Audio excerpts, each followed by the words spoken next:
Pittsburgh Steelers fans, welcome to this week's episode of Steelers Touch Down Under. I'm Matty P with Marky D. We're sorry we're a few minutes behind, folks, but maybe that's helped you get home so that you can watch us live rather than having to listen to us in the background on your commute home from work or in the car. Do make sure you don't touch your phone. It's important to practice safe driving. And if you're listening on the audio side, well, it doesn't really matter that we've gone a little bit later, but we hope you enjoy the show. How you doing, Marky D? Hey, man, I'm doing really well, mate. You know what time it is? 8:42 a.m. in Australia. Good time to talk about Steelers. So I just, kind of woke up like a few minutes ago. But I'm doing really well. Our team's doing really well, I think, even with a really tough start. And the Fire Tomlin crowd is very quiet. I think we have some winning ways ahead of us. I think we have an easier schedule coming up. But we still got to go out there and play some football. I think the team overall is getting better and getting healthier. There's a chance we can go to the playoffs. Like there really is. If we can win this game, a few pieces go our direction. The Raiders lost yesterday in that dramatic fashion with Baker Mayfield running down the field 98 yards. So that helps out the Steelers too. That's one team that they probably will miss the playoffs now. They're one game behind us. So I'm ready for the next 5 games, to be honest. And even if we don't make the playoffs, we need to enjoy the 5 games and just watch the progression of the team because they're getting better. They started out pretty trash. Let's not be, let's be honest, well, right? They're getting better.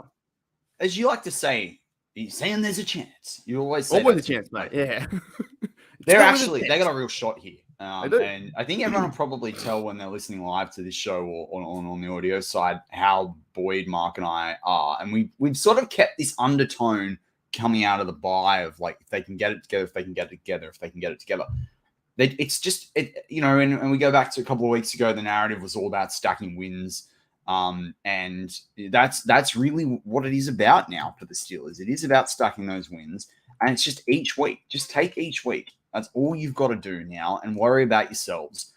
They've got enough AFC North matchups, obviously, to close out the season. Obviously, one of those 3 matchups comes this week against Baltimore.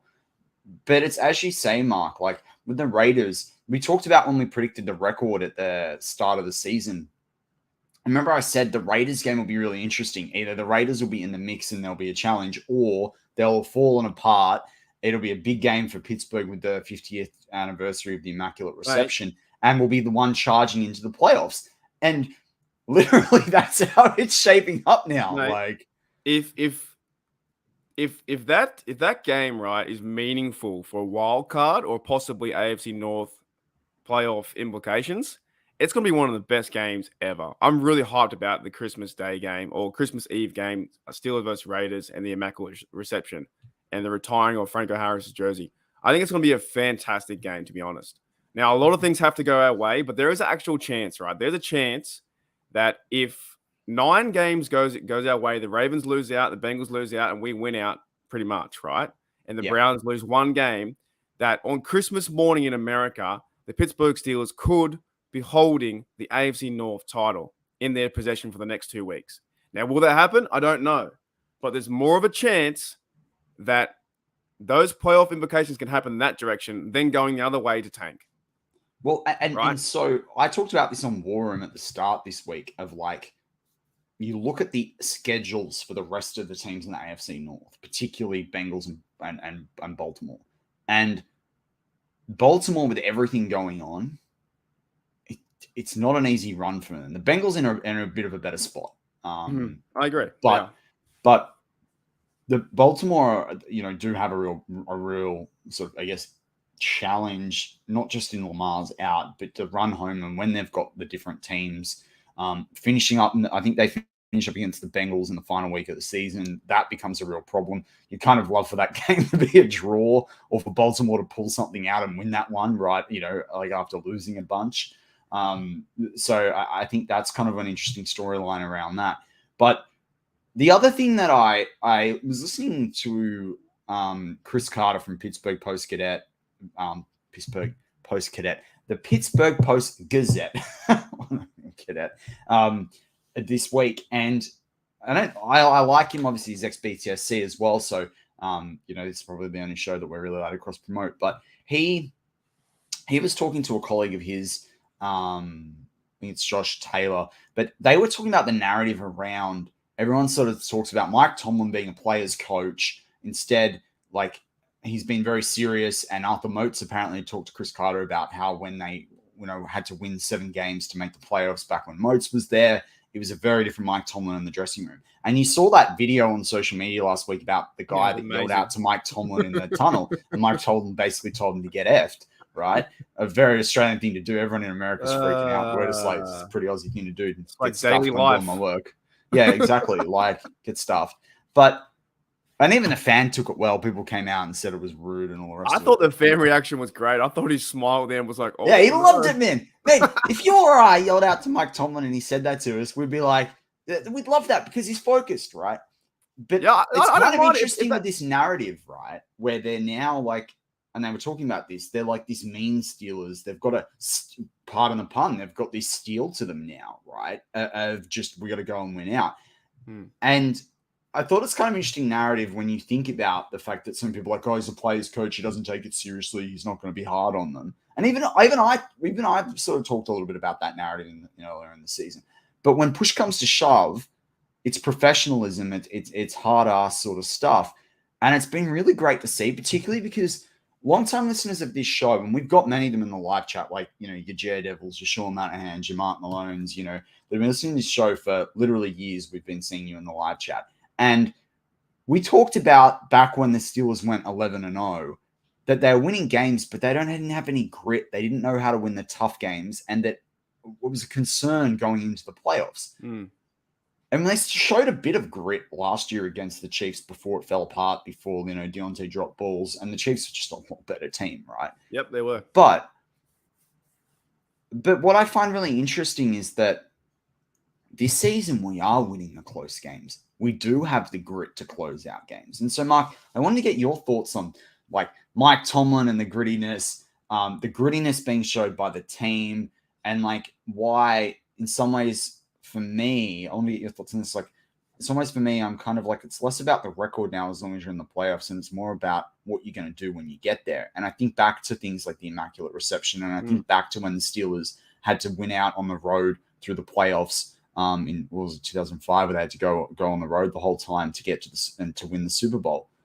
That's the Steelers that we're used to. It's not these Steelers that have to sit in their home stadium all the time and get 15 wins and like blitz everyone by 30 points. What I can't understand is a lot of people want this team to go to the Super Bowl, right? And I saw a few comments on the internet on YouTube somewhere.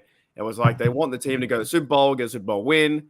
And they're like, well, Mike Tomlin should be fired if he doesn't do that. But they're not realizing the team he has right now is the youngest offense in the league, the rookie quarterback, no Big Ben. The O-line stunk at the start of the year, and it still needs a lot of work. And also, everything we're saying, they all still need a lot of work.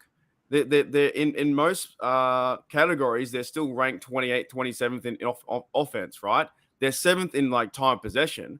But everything we're saying, they still have to get better. But they're getting better, right? And the thing is now with this, if there's still those comments out there and saying, well, Tomlin, not having a losing season means nothing.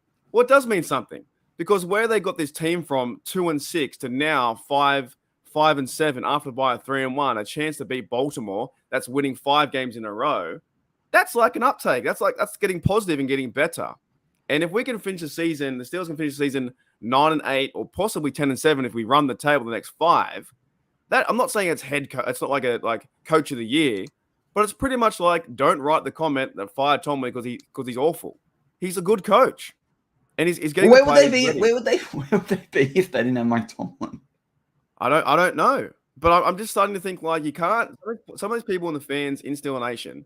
And I'm not saying, when I say fans of Steel Nation, it's not the guys that go to the game. Like when you and I went to the game, right? A lot of those fans don't even go on social media. You know what I'm saying? They kind of just like go and watch the game. They go TV and they're just ready to cheer the team all the time. It's the 5% that represent like the guys on social media that say Mike Tomlin's a bust, he's awful, get rid of him, this yada yada yada.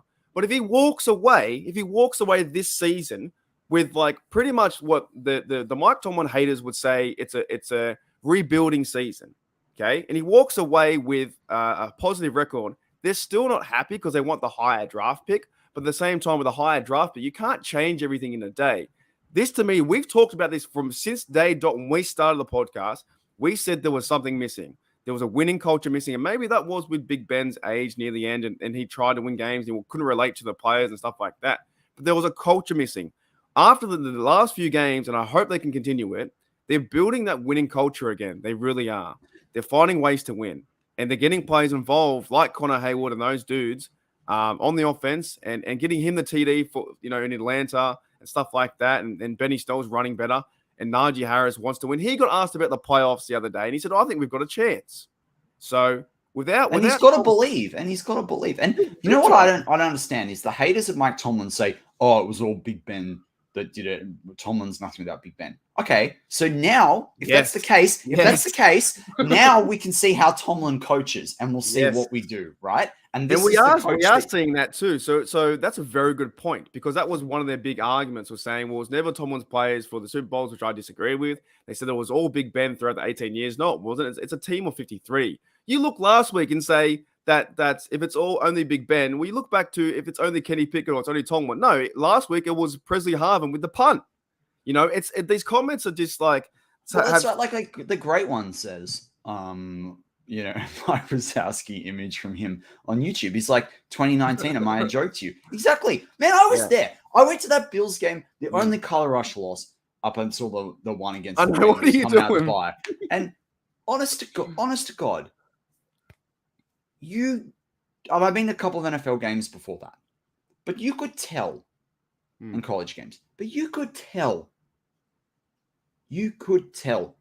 that Duck Hodges was like not even a third or fourth tier quarterback in the NFL. Now people sit there and go, well, Matt, he won in a certain amount of games and he played a certain amount of games.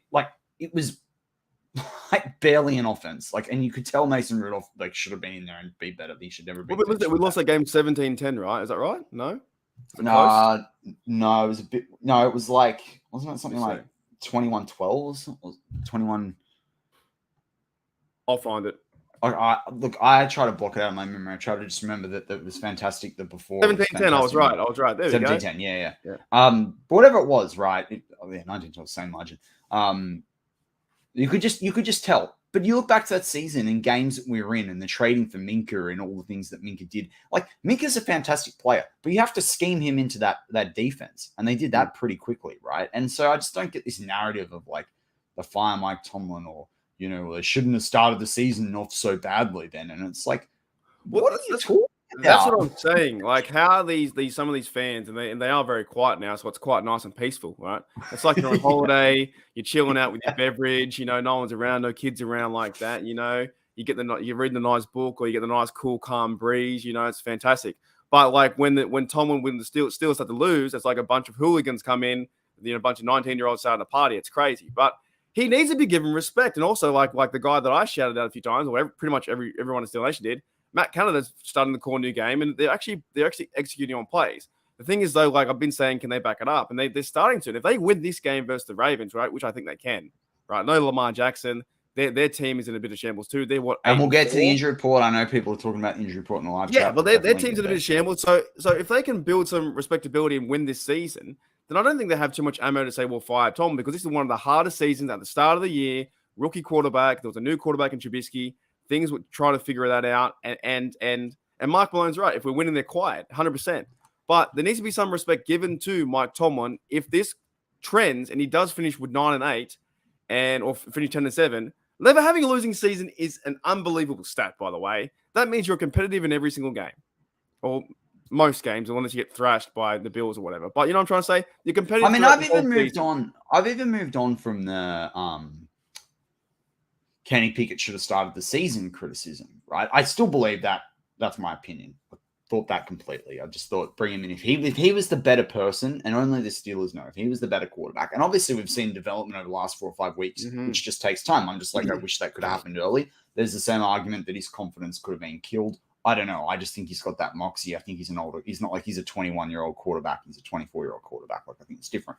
But Mike Tomlin made the decision, right? And Mike Tomlin has to wear the decision. And he owned the decision with the team. And he copped all the flack when they were, 1-5. Did we get to 1-6?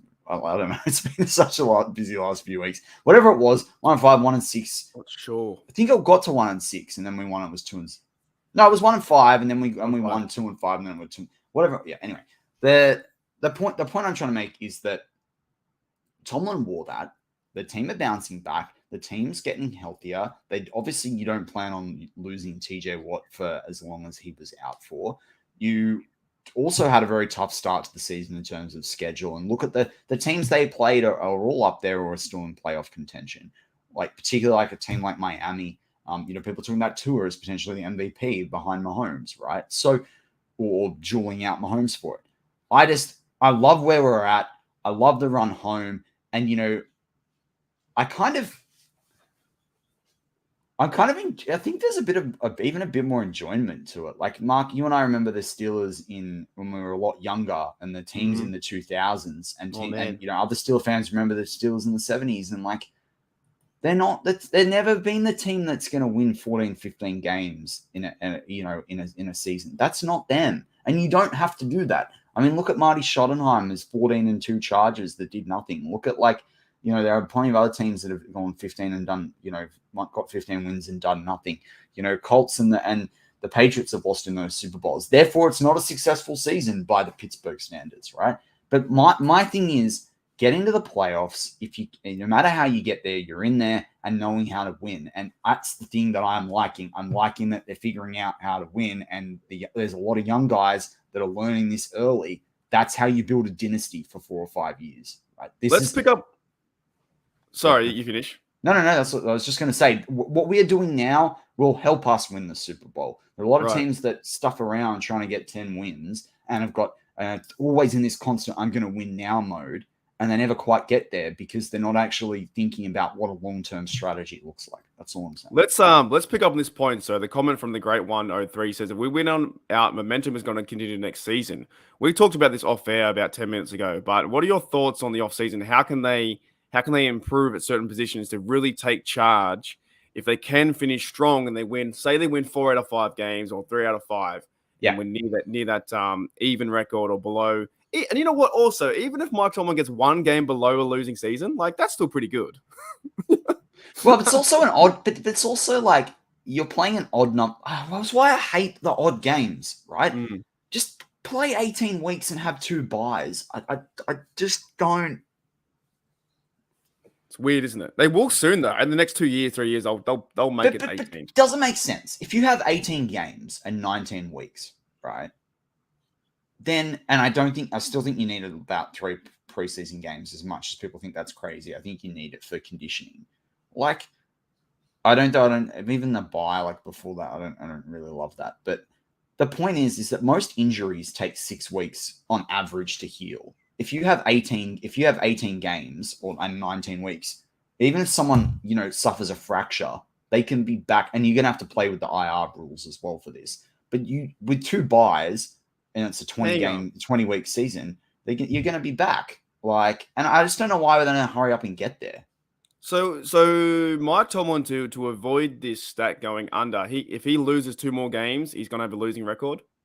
Yeah, it'll be 8-9, right? Yeah. But then if they beat the Ravens, and I know I didn't answer the same question I asked you, but if they beat, we didn't go into it. Now I'm just going everywhere. If they beat the Ravens, right? Can they not beat them again 3 weeks later?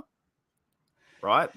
This is the one though that I think, if you look at the schedule of what they've got, that's the one you could see them because it's pretty hard to win 5 games in a row in the NFL, right? Which is what it will be, or 5 7. or 6 games. Yeah, right. So because then they go Baltimore, then they go the Browns. I kind of think it's what I said on War Room this week. If you beat them this week, you give yourself a saving grace in week. Will it be week 17? It's week 17 that they played them. Yeah, week 17. But you can't drop Carolina and the Raiders, right? But if you drop Carolina and the Raiders, then you absolutely have to beat Baltimore again. And I don't think you want it to come down to that. And if they can beat Baltimore both times, well, then I think they go into that Browns game and Deshaun Watson will regret ever being born if he doesn't already, really. He didn't play too well last he was week. Bad, man. I saw one pass that was right to the dirt and it was nowhere near the receiver. It was really a bad pass. And then the Browns stepped up too. Shout out to the Browns for doing that. The running game stepped up, the team stepped up, and defensive-wise, they stepped up, right? But if the Steelers can get away with one this week, I think they can win this game, right? Then it tells me they've got 4 games left. They can have a chance to run, because I think the biggest, like, quote unquote, if there were to be a trap game this year or near the end of the year, we're probably going to be Carolina, I think. Because might be the Raiders by the time we get there, mate. I think the Raiders game, though, man, they're going to be fired up. But I had Falcons. But see, I had Falcons as a trap at the start of the season. I'd Falcons as a trap when I went through with like Shannon White as well. I was like, they might beat the Saints and the Colts, but then they're going to struggle like against the like I had them losing that Falcons game, and yeah, they only just came away with it, but they probably should have scored a lot more points than they did.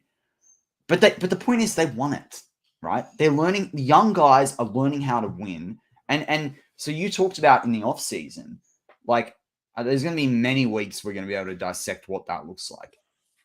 But it's like what we've talked about. They're a rock solid tackle, a really good backup running back. People go, what the heck with the way Snell's playing, but they're not going to re-sign. Why would you re-sign Snell for $2 or $3 million a year, which is what he'll do with the vet contracts, right?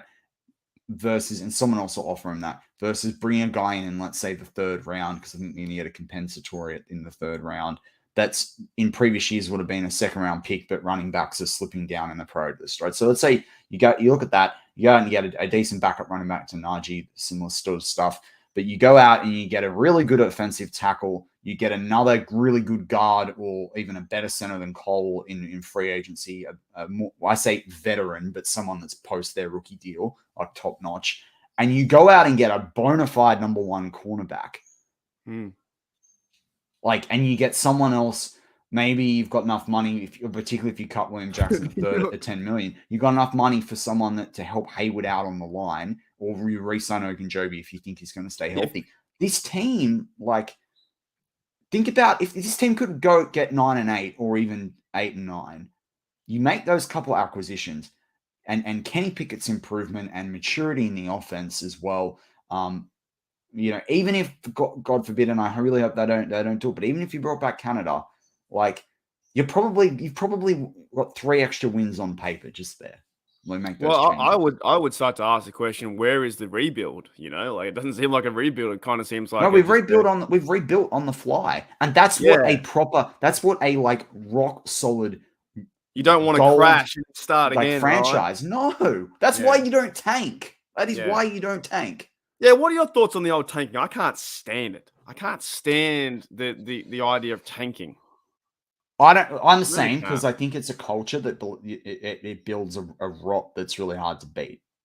However, if I owned a franchise, I believe in winning, right? So it's hard to say. I understand the philosophy of team building, but what I always say is it depends on the draft class. Like if you had a crystal ball, like you go back to like 2012. Rock solid draft class. Like if you pulled up all those guys right now and you look at all the quarterbacks in that, like 2012, really good rock solid draft class, right? It's why I think NBA 2K games do really well, because you can draft guys, in the modern years, and by picking the old draft classes. Madden did the same thing, because you've got these draft classes you can look back on and you go, I really like that guy, or that they do really well. But the reality is, and particularly in this year's draft, there's usually only 10 guys in the first round that are top quality. Right, that are literally worthy of that first rounder, and the rest is a bit of a gamble. That's why if you look at guys like Taco Charlton, drafted before TJ Watt, it's not really had a really great career. Look at TJ Watt; he's going to be a Hall of Famer. He's going to set the Steelers sack record, very likely. Equaled the NFL sack record last year, and if the NFL rules were done properly, you'd have it standalone outright. Now, therefore, unless you get the first pick and you truly believe in that guy and you take it, and again, you've got to be a pretty average franchise, and you're probably going to be having a losing record for 3 to 5 years, even if you do that. Why would you bother tanking? And I've said constantly, and I still believe it, Steelers have a pick in the top 15 or even the top 20, trade back, get more picks. The Rams can do effing picks. Now they're going to need a lot of picks. Steelers, get them picks. That's my mantra, get them picks. And if you look at, I did a show back in February about trading back in the draft, and the Ravens have done it 2 of the 4 teams, because they've done it twice. that in the last 8 years have had multiple second and third round picks be from the same draft. So that is, they've had a couple of twos, a couple of threes, or a couple of threes, a couple of fours. But basically, they're 2 of the 4 teams that have had multiple Pro Bowlers drafted between round 2 and 4 in the same year. And it's a big deal with their positive record, right? And so, and I mean, look where they are ahead of the Steelers right now. Like, yes, but Lamar gets injured because we all know about running quarterbacks, right? Freudian slip. I just running backs, right, with him. But what I'm basically saying is that their strategy falls down when it comes to the quarterback position because Lamar can't do that for 17 games.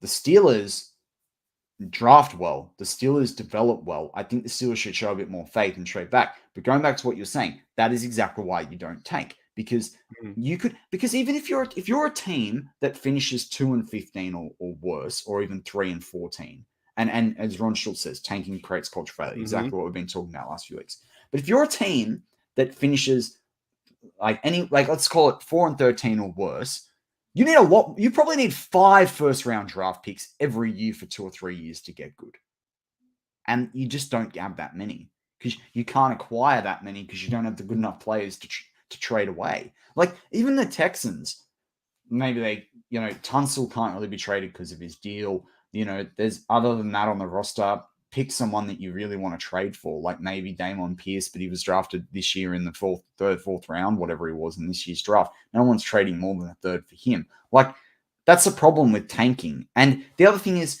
there's a lot of discussion around the NFL, and we've seen it a lot this year because we saw it with Trubisky and a guaranteed number of games and that stupid narrative around being an attractive place for free agents. Do you think tanking is an attractive place for free agents if they know that you lose a couple of games, you decide you tank mid-year through?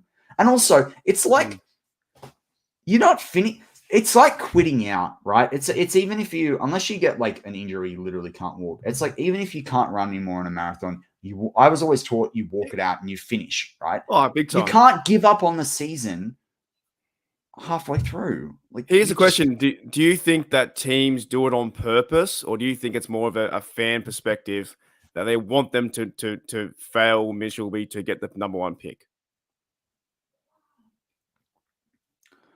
I would love to spend time going back of who had the first round pick and how long it took them to win a Super Bowl, because.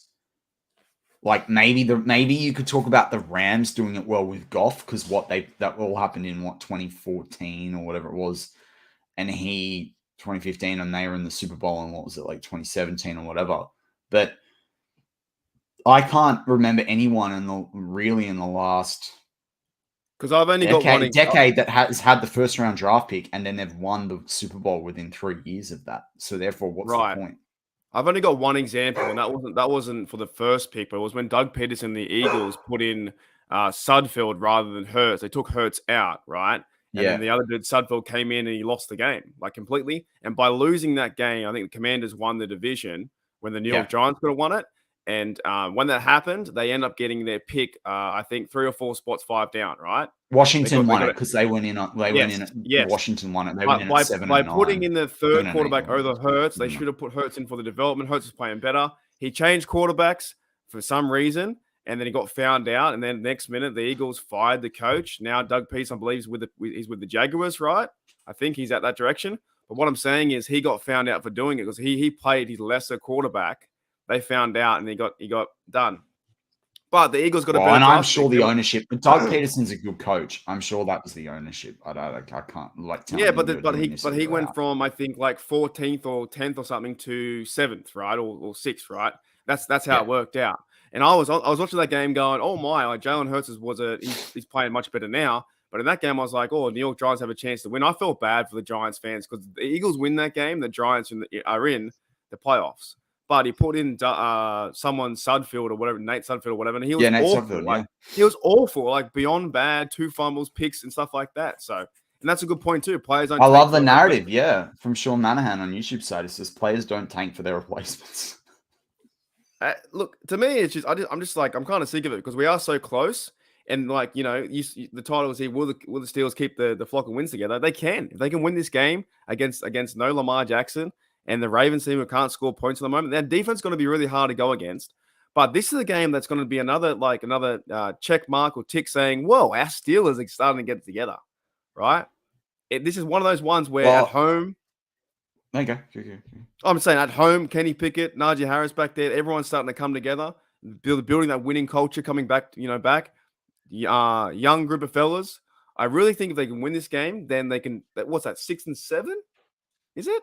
Yeah, yep. we're close to 500. So why not to go for? And they've got 4 games to go. Come on, man. Come on. Imagine this young team though, and I think I said it on War Room. I think I said it last. It was either War Room or we said it last week.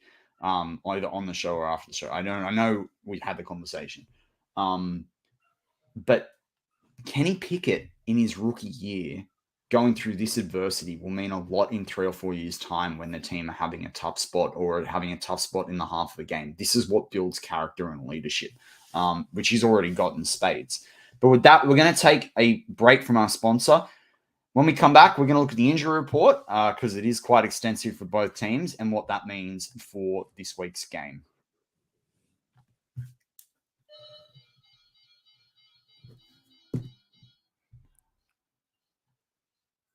And we're back on Steelers Touch Down Under. I'm Matty Peverell with Marky D as always. Marky D, it's our favorite time of this show of the week. It is the injury report. Yes, I'm still continuing to be frustrated by dashes and questionables. That's going to continue probably for the rest of the time that Roger Goodell is the commissioner. But anyway, we'll look at this game. I did see that a couple of players like Dionte and TJ Watt might be even questionable up until the run-up of the game. Right now, they're questionable. So is Malik Reed, Najee Harris, Chooks, Ogunjobi, Haywood are all not listed because they've got the dash with the brackets. It's different from a dash. I don't know.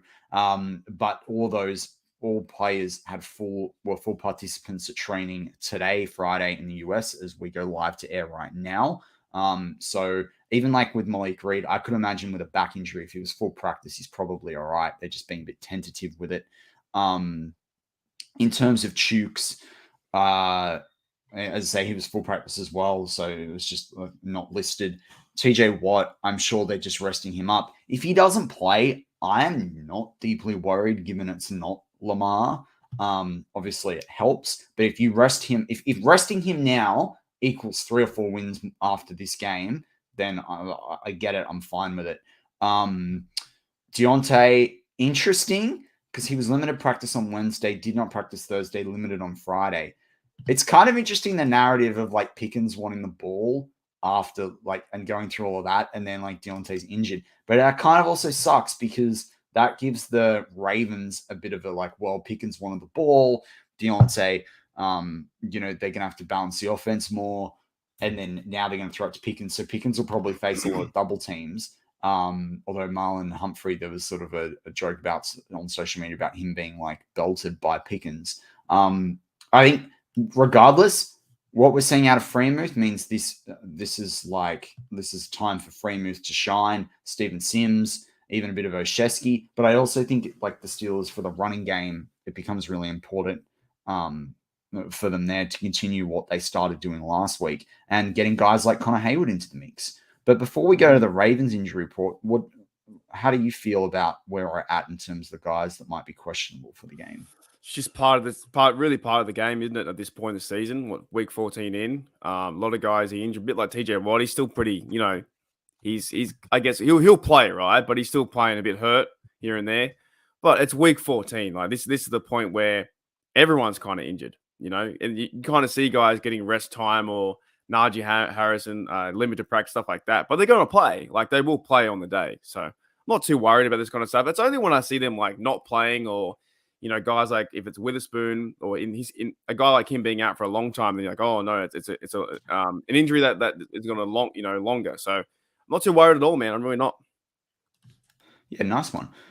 On the Baltimore side, not listed is Calais Campbell, who didn't practice on Wednesday. They didn't list him on Thursday or Friday. They've got him as this is where things annoy me, right? It's not injury related, I'm presuming, with NIR, but they should explain that in the glossary. What's the point of having a glossary? Not. But anyway, they arrested Calais Campbell, not listed all week. Who knows if he's practiced? I don't know, whatever. If he's there, the offensive line have to block him. If he's not, he's not. Like, that's the reality of it.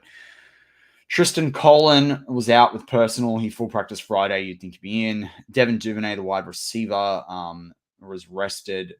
Did not practice Wednesday, not listed the other 3 days. I don't know how you cannot list them. Like, there's a million designations. I don't get it.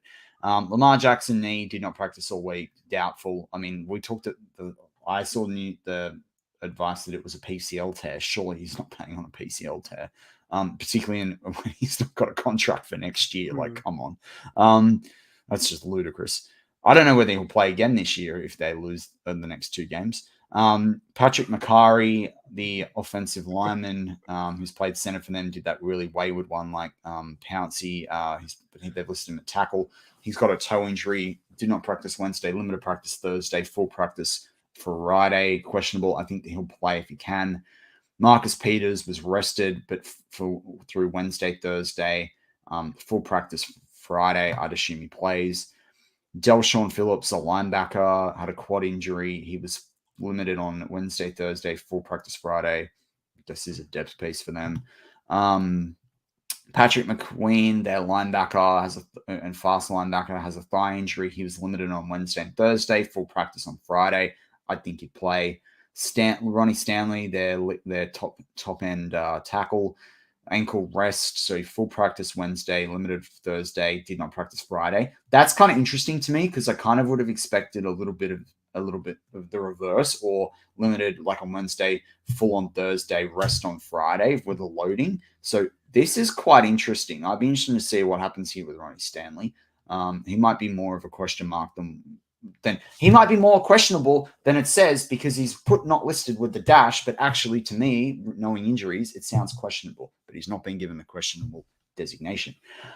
Christian Welch, the linebacker, had a concussion. He was limited on Wednesday, Thursday, full practice Friday. Darryl Worley, their cornerback, hamstring, did not practice all week. He's out. Kevin Zeitler, guard, knee concern, did not practice Wednesday, Thursday, was limited on Friday. I don't think he plays, but he's a really key part of their offensive line. And then Morgan Moses, the tackle that was rumored to be talking to the Steelers as well. I can't remember whether he came for a visit or not in the offseason. But anyway, he was rested, did not practice Wednesday, is not listed Thursday, Friday, or in terms of game status. So they've got a whole host of different things in really key positions. There, mate. A lot of players. I know. Jeez. That's what I'm saying. And their offensive line, too. Like, on this injury report, you've got Macari, who's a starter, Ronnie Stanley, who's a starter, Zeitler, who's a starter, Morgan Moses, who's a starter. Like, they've practically got their offensive line, apart from Tyler Linderbaum, the rookie, who I think is going to get real pressure from guys like Hayward. They've probably got their whole offensive line on this list. I just want to bring up something really, really funny and really not relevant, right? So I'm looking at I'm looking at the ESPN stats, right? And I went into the Steelers. If you go into ESPN.com, Pittsburgh Steelers stats, I went down right down the bottom, right? Turnover ratio, the Steelers have 3. Okay, for some reason, and this plus three. Yeah, well, get this: our opponents have plus 145. So, and I'm not making that up. Like you can go onto yourself, you can double check it, you can discount double check, right? Our opponents have 145 turnover ratio. So someone on the ESPN team does not like the Steelers at all. Have a look while you're here. It can't just be me. I swear. Like, we've got 3 and their opponents have 145 turnovers. Come on, man. What are you doing, ESPN? Someone's written that article or written that. That's why I trust ESPN. And that's why I'm a pro football. Are you looking it up now or not? I'm not looking incredible, at ESPN. I'm trying to see what Pro Football Reference actually have. Well, yeah, it's not 145. Anyways, there's something for you guys. Percentage of drives ending in an offensive turnover. Baltimore have 15%. The Steelers are 13%. Baltimore are 2 in the league. Pittsburgh is 7th. Oh no, this is counting all the opponents throughout the whole season. So it's 145. But how do you Yeah, I can post. Wait, a is link. that Yeah, saying that like their opponents in total Yeah. have scored? That's really confusing. Yeah. It just boggles my mind how that happened. So that link might work. I don't know if that link will work. Give me a second. I'll put it in the old YouTube as well. I just Could thought send it was funny. people away from the show. They can always come back. What are you doing? I'm not lying though. I just want to say it's just funny to me. Hey, how do you make the error? Well, I guess we made the error of Kenny Pickett too, didn't we? The Steelers made that error too. So, you can always open a new tab, but there's Windows for a reason, mate. That's what Bill Gates made. Yeah, not if you're on YouTube with the app unless you're paying for it. Oh, everyone's got two phones. Oh, All right. All right. Back to the show. I told you it wasn't relevant. I just thought it was funny. Well, you know what? I want to bring up one from before that I wanted to get work into the part one of the show, but I think it was Sean Monahan that said, now I can't find it. He said, oh no, yeah, it was Brian Brown. He said, would it be awesome if Pigeons attacked Tucker, causing him to miss the game-winning kick, sealing the Steelers? Oh man, I would say yes, only after he's kicked like a few field goals because I've got him on fantasy. If that happens, okay, what if a pigeon goes in there and flies in his face? Do they retake the down? Like as he's kicking it? Yeah, I think they would. You reckon? Is that a thing? I think they would. I reckon he's their best player. Instruction on the play. I think he allows him to win so many games. Like as long as they get to the 50-yard line, he's got a chance. Or 45-yard line, he's got a chance to kick a 50. So he's one of their best players, really. He wins them so many games. He's like their MVP. Like Dad said, he needs to be the MVP every year. I'm more worried about him than I am the actual offense because they can score some. I know. That's why I'm like this week I was like, oh, do I bench him and get another kicker because I believe in the Steelers defense this week? And I was like, no, this is like if they're gonna score, if they're gonna get over 15 points, he's gonna have like 6 field goals in this game. Sean Monahan says here they don't redo the play when the refs get in the way. That's true too. So imagine if he kicked the field goal and the flock of pigeons like saved the field goal from going inside the post. Mate, that's very Ted Lasso when the dog gets killed. Have you seen that? When he takes the penalty shot and he kills the dog, he kills the mascot of the team. Oh no! But imagine that'd be like the rarest thing to see. Like because they're growing in numbers. Come on, no, they call some BS. I almost swore then. Some BS thing from New York. Think about all the things they've called against the Steelers the last few years. That you sit there and like, no, they'll retake the play. They'll find a way. That'd be so funny though, because if they all flew together at once, right, and they just like, man together. They should train them to do it. Well, you probably could. Maybe put seeds on the post. I don't know what you do. Put like super glue, steal Justin Tucker's like little thing that he kicks off. Like, oh, you don't. Oh yeah, put seed on that. Yeah. Like Home Alone. Yeah. You know what I mean? When they get covered in sticky stuff and they get little pigeons on, like, let's do that. Yeah. There you go. Be better against Burrow though, because that was like Home Alone looks like Burrow. But I wouldn't mind seeing it against Justin Tucker. Or whoever is the holder, put it on their gloves when they're sneaking.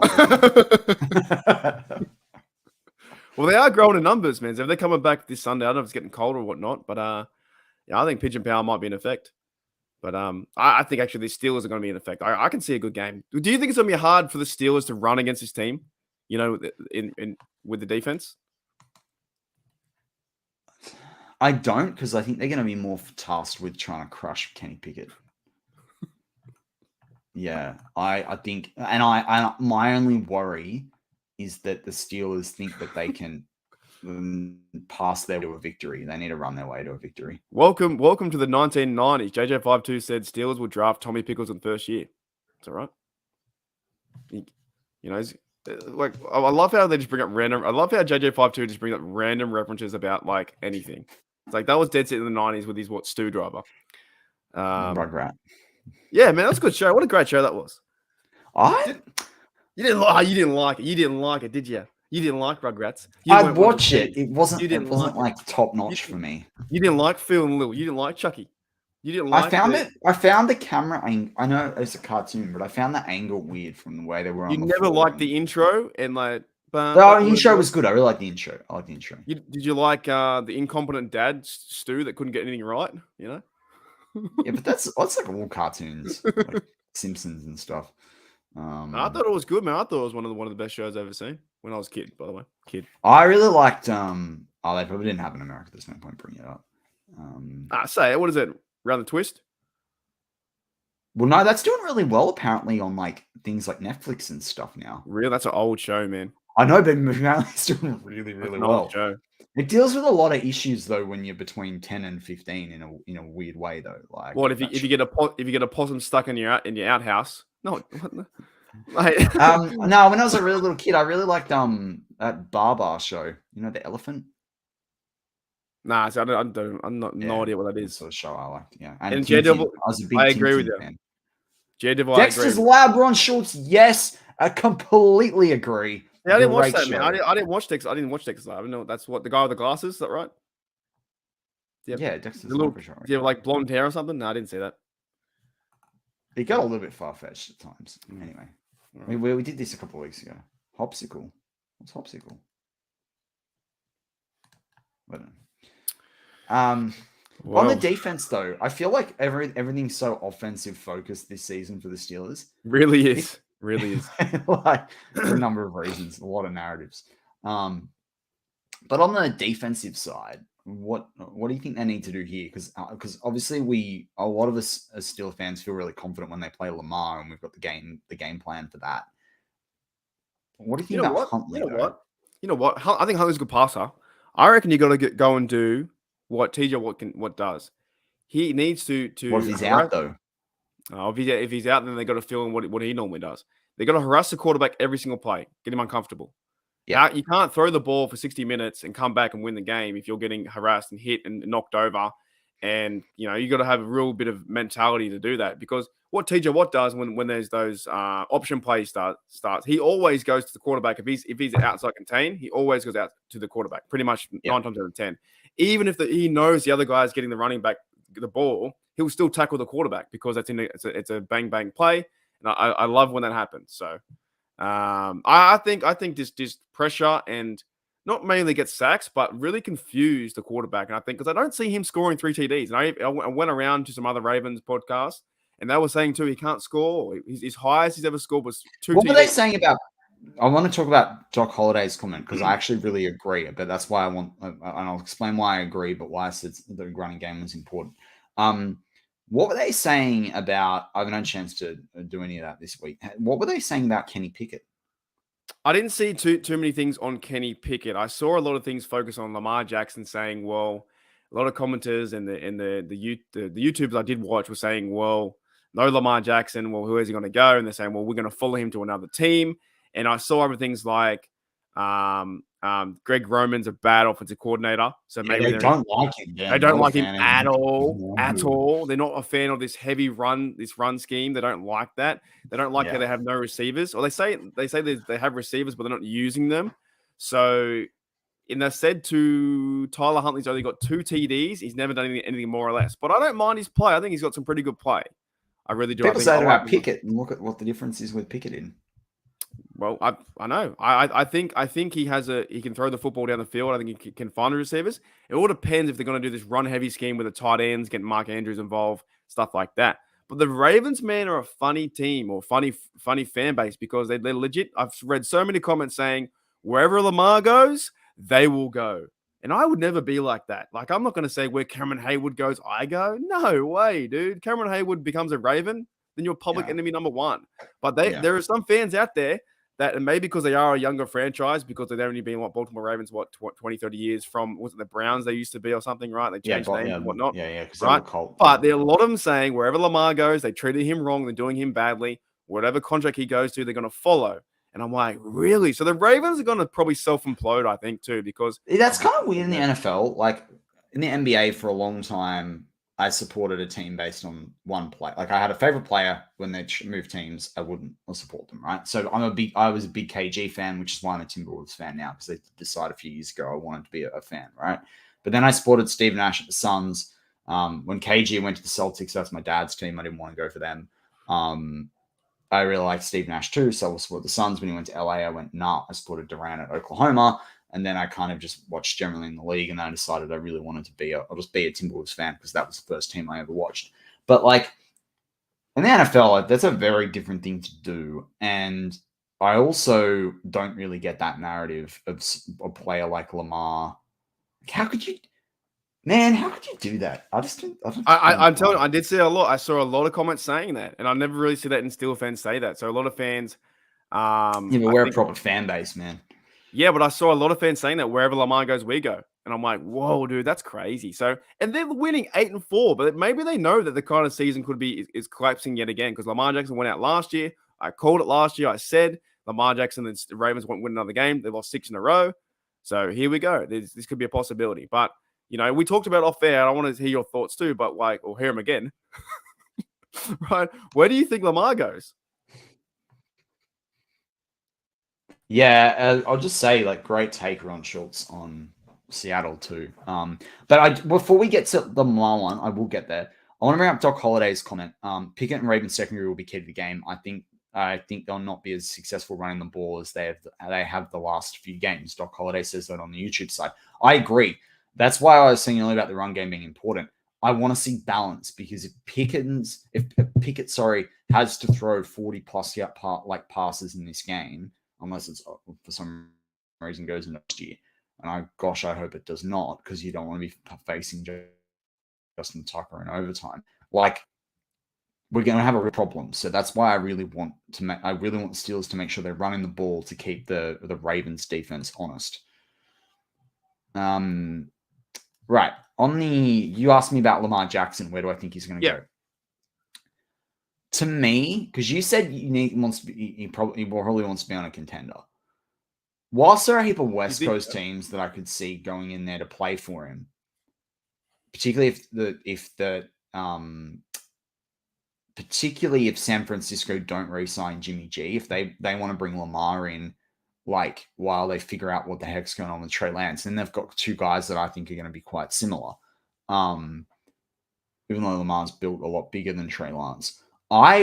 Something to me says the New York Jets, right? Then they only need their tight end. Why would you do anything else? I mean, the Jets have a good defense, have Robert Saleh.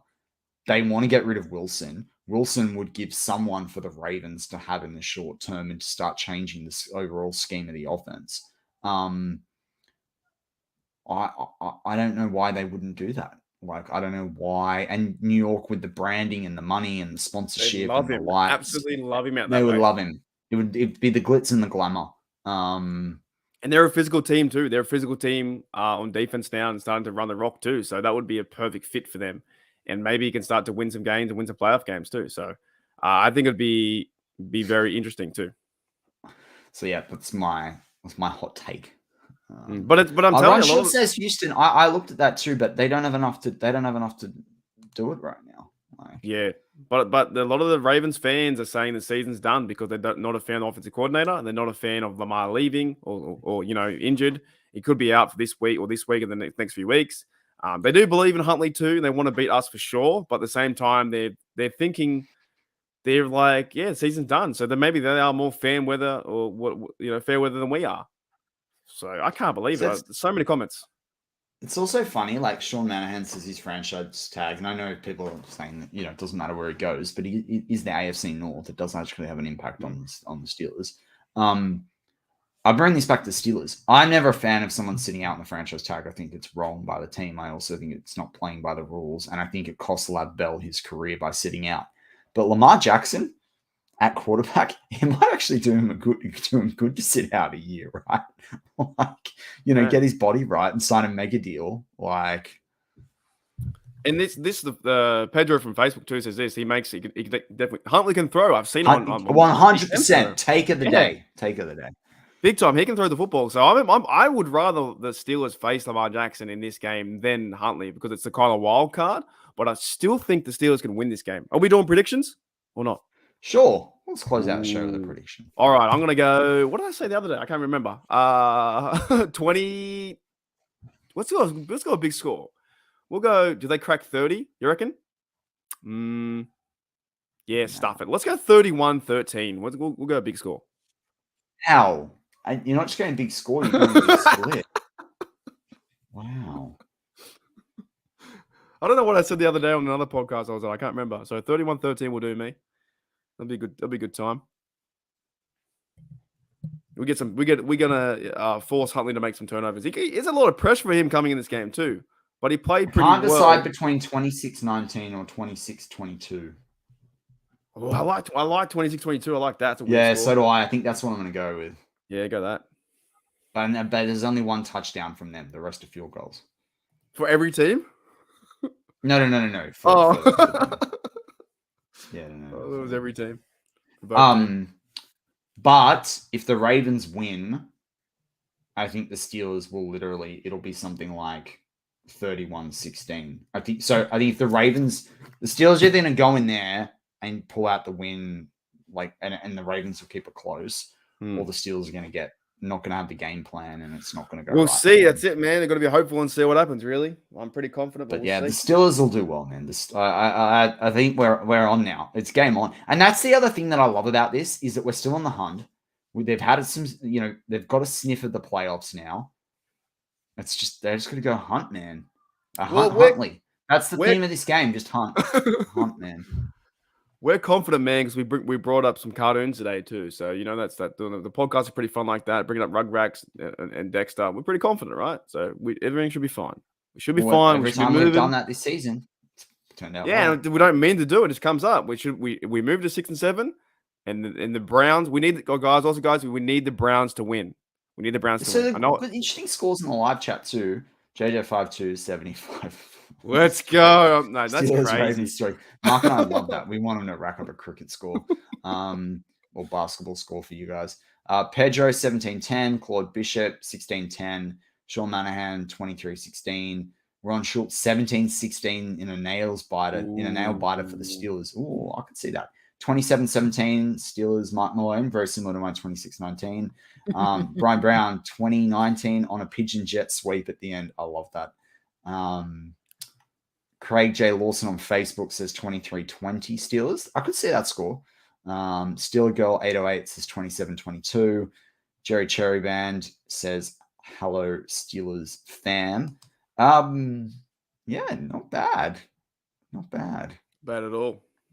What's on everyone's? Let's get a bit festive with it. Now we're only almost 2 weeks out from Christmas. I'd love to hear from the live chat. What's your number one? What's on the top of your Steelers, wish list for gifts this year? What's on yours, Mark? On my wish list, Big Ben invite me onto his podcast. That'd be great. Football. Yeah, I can't go over there, but yeah, why can't you go there? Well, no, I mean, I've got no money and stuff like that, but he doesn't do online stuff, does he? He doesn't do StreamYard stuff. Yeah, he doesn't. Yeah. But he's in our realm now, all right? You had your chance in the NFL, but this is our realm. We've been doing this for 2 or 3 years, so look out, Big Ben, mate. Even though it's highly entertaining. I watched the other day, and I would say everyone go watch it. Debo Harrison was on there. God, that was fantastic. So you didn't listen to War Room this week. I talked about it because I went back and listened to it. I watched about an hour and a half. It was 3 hours. I watched about an hour and a half. Yeah, I never watched the full episode of Footballin' or whatever it is, but I loved it because Debo Harrison was in. I thought it was cool, man. I thought it was such a great podcast. Those two together have such a good relationship. And it shows you how good our Steelers were back in 2008, 2010. Those times it was fantastic. But Christmas stuff, I have so much Steelers stuff already. I'm pretty good with things like that. I have so much stuff already.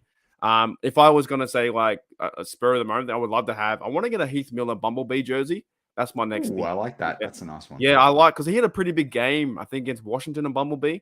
So I like to match the jersey to the game as well. I agree with that. You know what I mean? Like that. So I've got an AB one, but AB went nowhere. Yeah. I wanted the 1970s away jerseys because they're a bit like this with the way the white hits at the seam at the top. But JJ52, we're not going into Christmas movies. That's next week. I'm not going there. I'm not going there. This conversation never ends well with me with people. Why? All right. Oh man, we're gonna get in trouble from Bad for going over. I'm a believer that Die Hard's not really a Christmas movie. Oh my goodness. End the podcast. But if you do believe Die Hard is a Christmas movie, it is. Right? Lethal Weapon is a Christmas movie, and Lethal Weapon is better than Die Hard. That's just my opinion. And it's not. Also, if Die Hard is a Christmas movie, Mean Girls is a Christmas movie. Mean Girls is not a Christmas movie. Yes, it is. What about that scene when they're on stage in the Christmas outfits? You're kidding me, man. That's not kidding me. Movie. No way. No. Anyway, we're going to move on to Jennifer, who says, I'm a giver. She says, I got all my family jerseys. You've just made 4 bad points. You just rated Lethal Weapons. It's a good movie too, good series over Die Hard. Yippee-ki-yay, mother man. You're picking Bruce Willis over Danny Glover and Mel Gibson? Heck no, man. I don't know. Okay, you know what? Why are you comparing them anyway? They're both great films. They're Christmas movies. No. I would say Die Hard is a better movie over those two. Also, Home Alone is a much better Christmas movie than either of them. You're going to say Die Hard's better than Home Alone? Come on, man. Don't do that. I like the film. Bad take, man. There's a part in Die Hard where Bruce Willis is talking to the enemy. He doesn't even know. He doesn't even know it's him. And the guy's like, Hans or whatever his name is, like acting like one of the civilians. And then he does know, and they start fighting each other. That's a great Christmas theme. I'll tell you a bad Christmas movie. Why don't we flip the script, right? It's a bad Christmas movie. The Star Wars Christmas special. I've never seen it. No, most people haven't, and it's a good thing. Sean Manahan. I'll tell you what, one I don't like that much overly is The Grinch. I'm not a fan of The Grinch. Which one? I like the cartoon. Nah, the Jim Carrey. I'm not a fan of the whole thing about it. I just don't like it. Why? I don't know. I just think Jim Carrey can be a good actor in some things, but in my opinion, that's just like overact. I don't know. I just kind of like don't. I just maybe because he's so green and tall. I don't know. I just don't really like the idea about it. I find a bit. I don't know if I'd let my kid watch not the cartoon. Like, then the cartoons can be quite horrifying as well. The first half an hour of that movie. God, we're way off topic at the moment. That first half an hour of that movie is a little bit whacked out. Like I don't know. I don't know whether I just don't like his smile before they're 7 or 8 years old. Watch that. I'd rather see Bruce Willis tear down a whole tower of bad guys than the Grinch's smile. Let's put it that way. We'll talk about this next week. Hang on, what? Say that again? I just think Die Hard's a good movie in general. I don't know. I'm just saying it's not the best Christmas movie. Oh, okay. I've moved on from fighting people that it's not a Christmas movie. With that being I just think a Christmas movie should be about Christmas, not at Christmas time. That's my point. Not about a solo man going and saving the world. That's Christmas. That's like Christmas with your family. It's fighting going everywhere. Save the world. Look, we are way off topic. We need it. We're now fired. We're fired now, Matty. We need to end the show. All right. Well, with that, we are going to close out this week's Down Under. I'm Matty Peverell with Marky D, as always. Go Steelers.